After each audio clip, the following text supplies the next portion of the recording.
Rebecca, I got to apologize first and foremost because You should. at any other point You should. in the last 15 years, I do have to, because at any other point, if you got an alert that you were talking to somebody from Fox 5 in DC, you would have been talking to Kevin McCarthy, the best in the business, and the And why are you chemistry here? that the two of you had, because he left us for bigger and better things. He moved out to LA and he has left us Well, behind. nice to meet you. No, I'm kidding.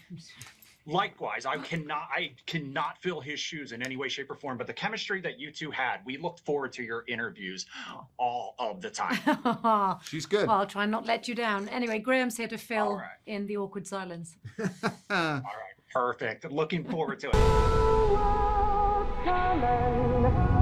We do not know why we are here. We do not know when it will be safe to go outside. We only know that day is not this day.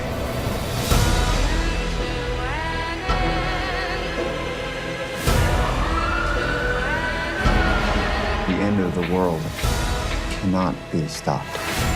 It can only be survived.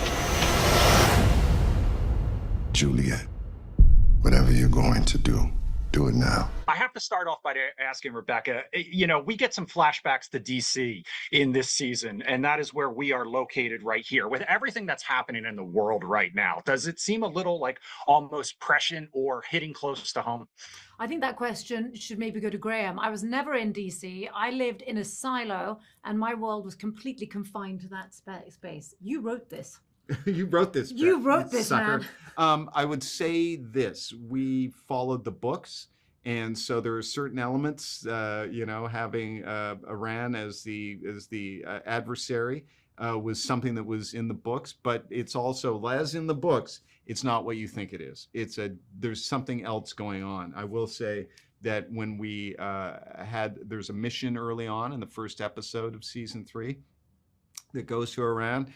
We called it Righteous Hammer. And then in June of 25, there was a bombing mission in Iran that was called Midnight Hammer, and so we had to change our name.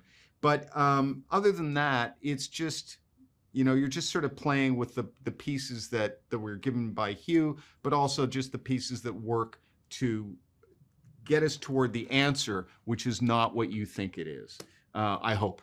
If you've seen the whole season, you think it's a certain thing, you're going to find out something different in season 4, which is all I can say.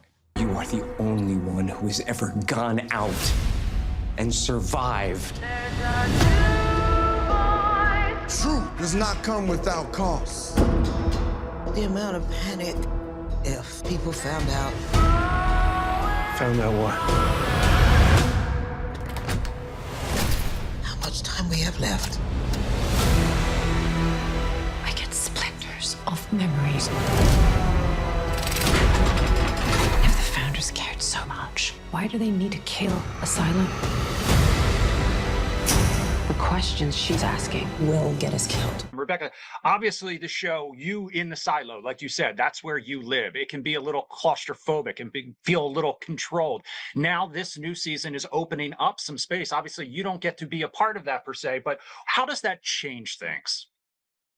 I mean, it opens up the knowledge that we were right, you know, starting and breaking up these sort of the structure that was put upon us. You know, there was structure and order, and you don't ask the questions. You know, information and lack of information is power. And Juliet has always been a rebellion, and she's always wanted to find out the truth, whether it's solving her husband or boyfriend's murder, whether it's, you know, she goes outside, she sees 50 silos, there's more questions. Now she arrives back from a forced cleaning with no memory loss, and she's a mayor of the city.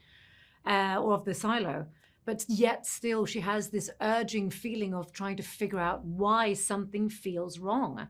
And gradually we get to unravel the fact that they've always been right. There's something bigger, there's something out there.